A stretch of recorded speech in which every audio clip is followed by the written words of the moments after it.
এই পৃথিবীতে রহস্যময় স্থানের অভাব নেই।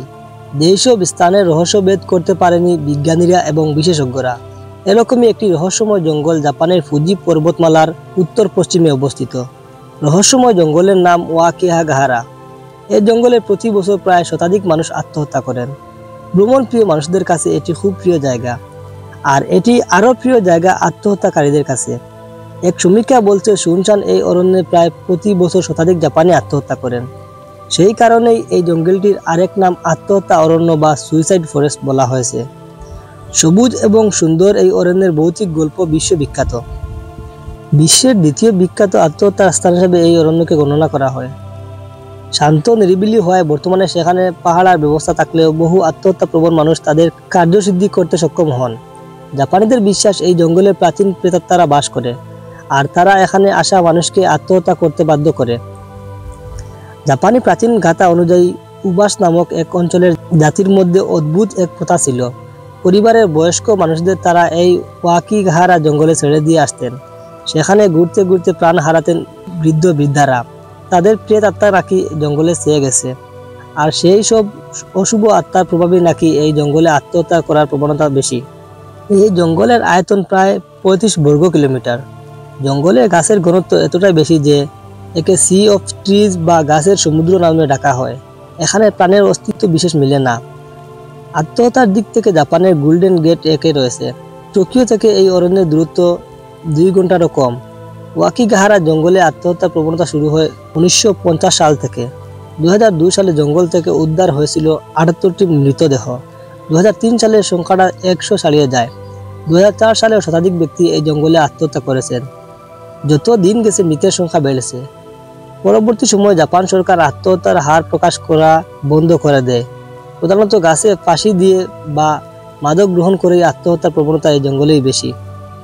এই বনে প্রবেশ করলে বোর্ডে লেখা সতর্কতা চোখে পড়বে। জীবনের মতো মূল্যবান উপহার আপনার পিতামাতা আপনাকে দিয়েছেন। আত্মহত্যার আগে তাদের কথা, নিজের পরিবার এবং সন্তানের কথা ভাবুন। এরকমই কিছু কথা লেখা আছে এই অরণ্যের সাইনবোর্ডে।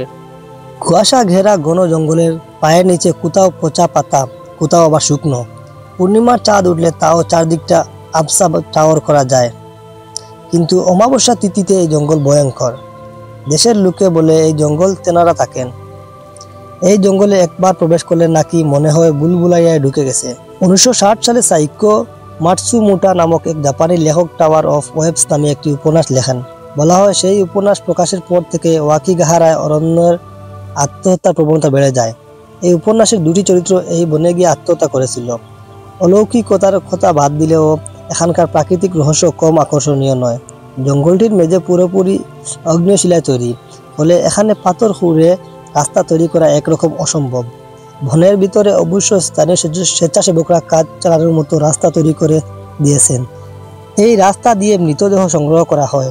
জঙ্গলে যাতে পথ হারিয়ে না যায় সেজন্য প্লাস্টিকের টেপ দিয়ে পথ নির্দেশিকা রাখেন পর্যটকরা। যদি বনের গভীরতা প্রথম 1 কিলোমিটারের মধ্যে শুধুমাত্র এই পথ নির্দেশিকার চিহ্ন মিলবে, কিন্তু মজার কথা হলো পর্যটকরা নিজেদের সুবিধার জন্য এই পথ নির্দেশিকা লাগালেও জাপান সরকারের কর্মীরা সেগুলিকে সাবধানতা বসে প্রতিবারই খুলে ফেলেন। তাদের যুক্তি, এইসব পথ নির্দেশিকা আত্মহত্যার প্রবণ মানুষদের জঙ্গলে ঢুকতে উৎসাহ দেয়। জঙ্গলে পা রাখলেই মনে হবে আপনি যেন সমস্ত সভ্যতাকে পিছনে ফেললে আদিম যুগে পদার্পণ করেছেন। জঙ্গলের বয়স 300-এরও বেশি। জঙ্গলে প্রবেশ করলে মোবাইল ফোন, কম্পাস বা সব কাজ বন্ধ করে দেয়। জঙ্গলের আশপাশের লোক নাকি রাতে চিৎকার শব্দ শুনতে পান।